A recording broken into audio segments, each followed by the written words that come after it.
Shalom, salam eksposisi M116. Ada sebuah pemahaman dan yang mengatakan Yesus itu seorang malaikat juga. Mari kita belajar. Kata malaikat secara harafiah berarti utusan. Meskipun ada pengertian bahwa Yesus dapat dilihat sebagai utusan Allah yang utama, dia bukanlah seorang malaikat. Yesus adalah anak Allah yang berinkarnasi, dia menciptakan para malaikat. Malaikat adalah roh-roh yang melayani, yang diutus untuk melayani mereka yang akan mewarisi keselamatan. Ibrani 1 ayat 14. Anak-anak Allah itu muncul secara teratur di sepanjang sejarah zaman patriarkat perjanjian lama. Lihat Ayub 38 ayat 7, Kejadian 6 ayat 1 sampai 4, 19 ayat 1 sampai 22, 24 ayat 7 dan ayat ke-40. Mereka menampakkan diri kepada Musa, Kisah Rasul pasal 3, dan kepada bangsa Israel, Bilangan 22, Yosua pasal 5. Mereka terlihat selama masa hakim-hakim, pasal 5 dan pasal 6. Selama masa raja-raja, 1 Raja-Raja 19 dan Yesaya pasal 37. Dan selama pembuangan di Babel, Yehezkiel pasal 1 dan Daniel pasal 3. Mereka muncul dalam penglihatan Sakaria yang disebutkan dalam nyanyian-nyanyian Israel. Misalnya dalam Mazmur 8 ayat 5, 34 ayat 7, 78 ayat 25, 91 ayat 11. Yang relevan dengan pertanyaan apakah Yesus adalah malaikat adalah perbedaan aneh yang dibuat dalam perjanjian lama. Sementara malaikat sering diperkenalkan sebagai malaikat Tuhan. Penampakan Kristus sebelum inkarnasi atau Kristofani diperkenalkan dalam frasa malaikat Tuhan, huruf M besar dan T besar. Beberapa contoh Kristofani atau Theophany adalah sebagai berikut. Yesus berbicara dengan Abraham, Kejadian 18, Yesus bergulat dengan Yakub, Kejadian 32-30, Yesus menampakkan diri kepada Musa di semak yang terbakar, Keluaran 3 ayat 2 sampai 6, Yohanes 8 ayat 58. Yesus bertemu dengan orang tua Simson, Hakim-Hakim 13.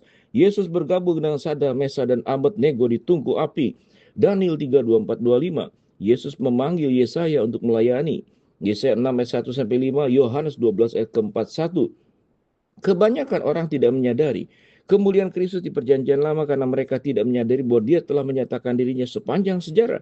Namun penampakannya sebagai malaikat Tuhan tidak menjadikannya menjadi malaikat biasa. Kitab suci berbicara tentang Yesus secara berbeda dengan tentang malaikat. Misalnya Ibrani 1 ayat 3, penulis mengatakan adalah cahaya kemuliaan Allah dan gambar wujud Allah yang menopang alam semesta dengan firman-Nya dan penuh kekuasaan. Setelah ia melakukan penyucian dosa, ia duduk di sebelah kanan yang maha besar di tempat yang tinggi. Perhatikan tiga hal dalam ayat ini. Pertama, Yesus adalah jejak yang tepat dari keberadaan Allah. Kita mendapatkan gagasan tentang fotografi, perangko, dan ukiran konsep Yunani tentang jejak Yesus dipisahkan dari makhluk lain. Karena dia mewakili Allah dengan tepat. Mereka yang telah melihat Yesus telah melihat Bapa, Yohanes 14 ayat ke-9. Kedua, penulis menyatakan bahwa Yesus adalah satu-satunya korban yang disediakan untuk pengampunan dosa.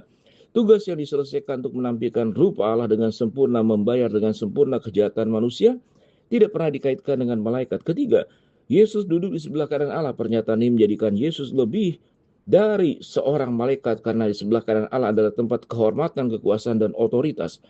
Mazmur 74 ayat 11 dan 110 ayat pertama. Yesus bukanlah malaikat seperti yang dijelaskan secara eksplisit oleh penulis Ibrani. Karena ia melanjutkan, karena anak jauh lebih besar daripada malaikat-malaikat, sama seperti nama yang dikaruniakan Allah kepadanya lebih besar daripada nama-nama mereka. Ibrani 1 ayat yang keempat. Teks tersebut selanjutnya memberikan bukti keunggulan dari sifat keilahian Kristus. Dia adalah anak Allah Bapa. Ibrani 1 ayat 5. Dia para malaikat menyembah Yesus ayat yang ke-6. Para malaikat adalah hamba, tetapi Yesus memiliki tongkat kerajaan dan pemerintahan yang kekal ayat 7 sampai 9. Yesus menciptakan dunia dan segala isinya ayat 10 sampai 12. Yesus memiliki otoritas untuk menaklukkan seluruh musuh, semua musuh ayat 13. Yesus lebih unggul dari para malaikat. Dalam hal identitas, kekuasaan, tanggung jawab, dan pemerintahan, para malaikat adalah hamba. Bagi misi Yesus, tidak pernah sebaliknya.